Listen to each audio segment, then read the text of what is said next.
Brought to you by V-Guard, co powered bye Sensodyne. या निवडणुकीनंतर महाराष्ट्रातले काही दुकानं बंद होणार आहेत.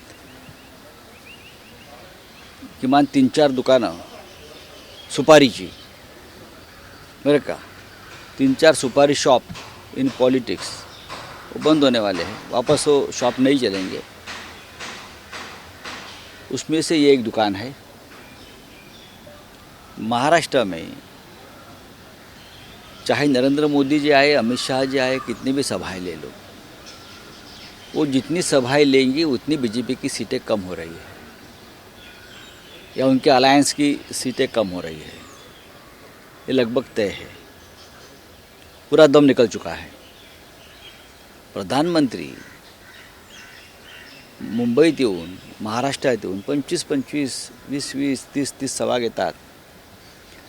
मग तुम्ही 10 वर्ष काहीच काम केलं नाही ना. लोकांना मूर्ख बनवण्यासाठी तुम्ही आता येत आहे.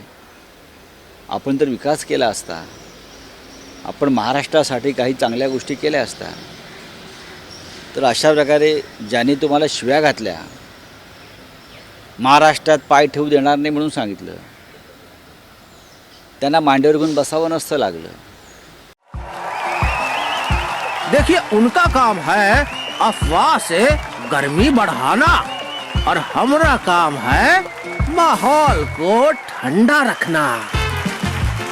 हमारा नेता कैसा हो जो माहौल को रखे ठंडा वैसा हो. अब की बार वी गॉट एयर कूलर का चमत्कार. पण जे त्यांच्या मांडीला मांडी लावून बसत आहेत, जे स्वतःला महाराष्ट्राचे स्वाभिमानी वगैरे म्हणत आहेत आणि त्यासाठी आपला पक्ष स्थापन केला असं म्हणत आहेत, ते महाराष्ट्राच्या शत्रूंच्या बरोबर व्यासपीठावर बसतात आणि त्यांच्यावरती आज कौतुकाची फुलं उधळणार. हे चित्र महाराष्ट्राला एकदा ह्याची देही ह्याची डोळा पाहू द्या. म्हणून म्हटलं की या निवडणुकीनंतर काही सुपारीची दुकानं बंद होणार, ती कायमची बंद होती. इंडिया आघाडीचे देखील आज संध्याकाळी महाविकास आघाडी किंवा इंडिया आघाडीची सुद्धा सभा आहे BKCमध्ये.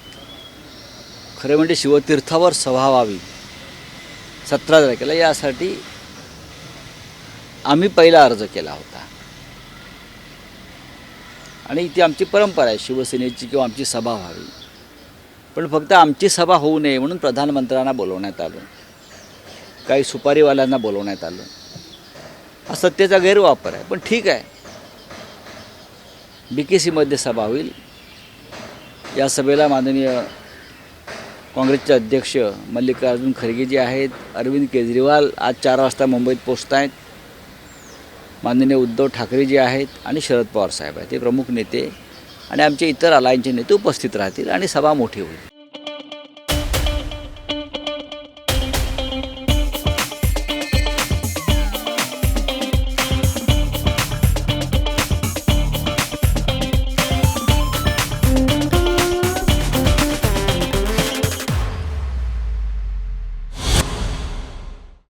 पत्रकार परिषद येणार का त्या अगोदर आणि अबू आझमी देखील दिसणार का त्याच्यामध्ये? उद्या सकाळी 10 वाजता पत्रकार परिषद महाविकास आघाडीची हॉटेल ग्रँड हयातमध्ये आहे उद्या सकाळी. आणि त्यात हे जाहीर दिलेला आहे आणि त्याच्यामध्ये तिन्ही म्हणजे महाविकास आघाडीचे सर्व नेते उपस्थित राहतील.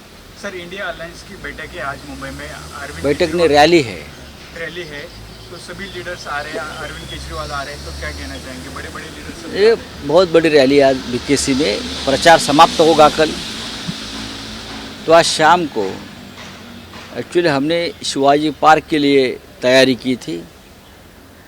BMC के पास हमारी पहली अर्जी थी, लेकिन ये उनका रोना धोना शुरू होता है BJP और उनके अलायंस का. उनके हाथ में सत्ता है, तो प्रधानमंत्री जी के नाम पर वो शिवाजी पार्क ले लिया. रोकने के लिए हमें डर गए ना. वो डरी हुई पार्टी है BJP. और तो हमने फिर BKC में हमारी सभा आज होगी. खरगे जी है, मल्लिकार्जुन खरगे जी है, उद्धव ठाकरे जी है शिवसेना पक्ष प्रमुख, अरविंद केजरीवाल जी खास आ रहे हैं दिल्ली से, अमृतसर से आ रहे हैं, शरद पवार साहब है और रैली बहुत बड़ी होगी और चारों नेता जनता को संबोधित करेंगे, चाहे मुंबई में प्रधानमंत्री हो या और कोई हो, हमें फ़र्क नहीं पड़ता। झिंझण्यांपासून त्वरित आराम मिळवा. सेन्सोडाइन रॅपिड रिलीफ बरोबर. सर, राज ठाकरे जी पीएम मोदी के साथ स्टेज शेयर करने वाले ये तो बहुत बड़ा, उन्होंने सवाल उठाए थे पहले पीएम मोदी। नहीं, सवाल तो उनको हमेशा किसी न किसी के बारे में उठते रहते हैं, लेकिन उनका एक स्पेशलिटी है, जिनके बारे में सवाल उठाते हैं उनके साथ ही वो चले जाते हैं। उत्तर भारतीयों के खिलाफ बीजेपी ने भी उनसे रिश्ता तोड़ा था कि ये लोग हिंदी भाषिकों के ऊपर हमले करते हैं, राज ठाकरे के लोग, लेकिन आज नरेंद्र मोदी उनके साथ बैठेंगे। एक व्यभिचार है पॉलिटिकल, जैसे बहुत से भ्रष्टाचारियों को अपने साथ लेकर बीजेपी चुनाव जीतना चाहती है, वैसे जिस पार्टी के नेता ने ये कहा था कि मैं नरेंद्र मोदी और अमित शाह को महाराष्ट्र में पाँव रखने नहीं दूंगा, यह आह्वान किया था, लेकिन आज वही नेता नरेंद्र मोदी जी के साथ मंच साझा करेगा, स्टेज शेयर करेगा।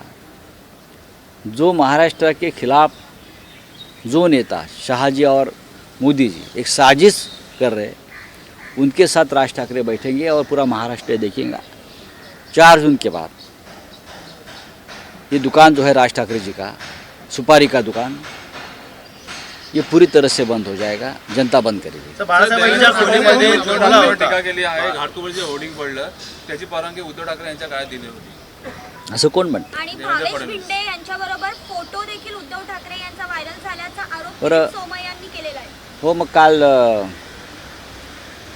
कोणते तुमचे नरेंद्र मोदी यांचा फोटो इक्बाल मिर्चीच्या एका साथीदाराबरोबर आहे वाराणसीला, आणि ते इक्बाल मिर्चीचे साथीदार हे दाऊदचे हस्तक आहेत असे स्वतः प्रधानमंत्र्यांनी सांगितलं आहे ना, प्रफुल्ल पटेल.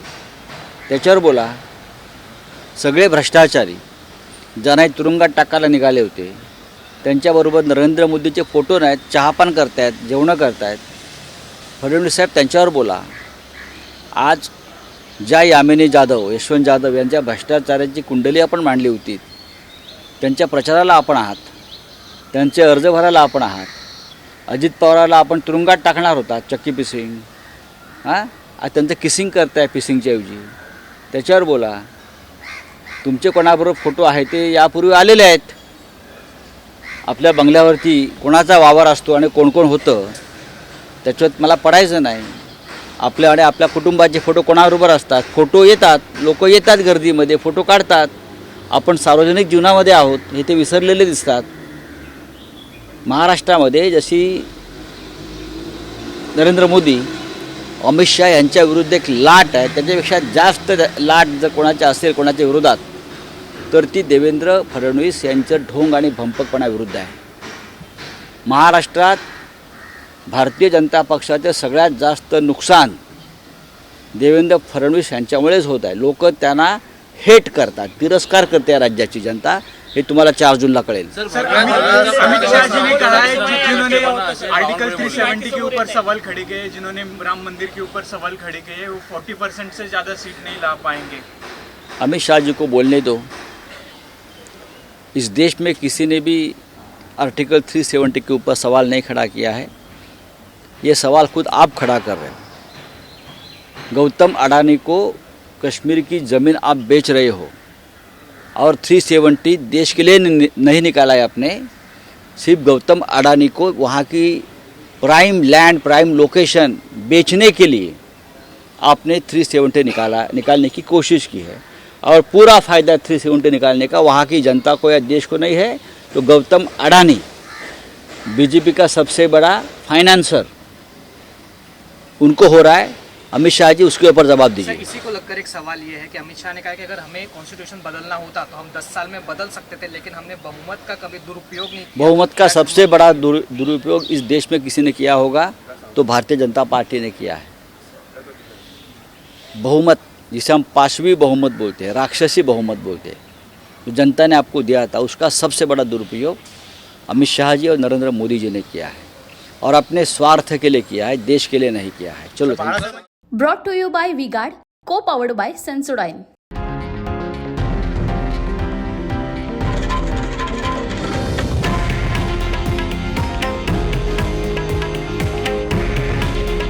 हे आहे देशातील नंबर 1 न्यूज नेटवर्क आणि आपण पाहत आहात TV9 मराठी।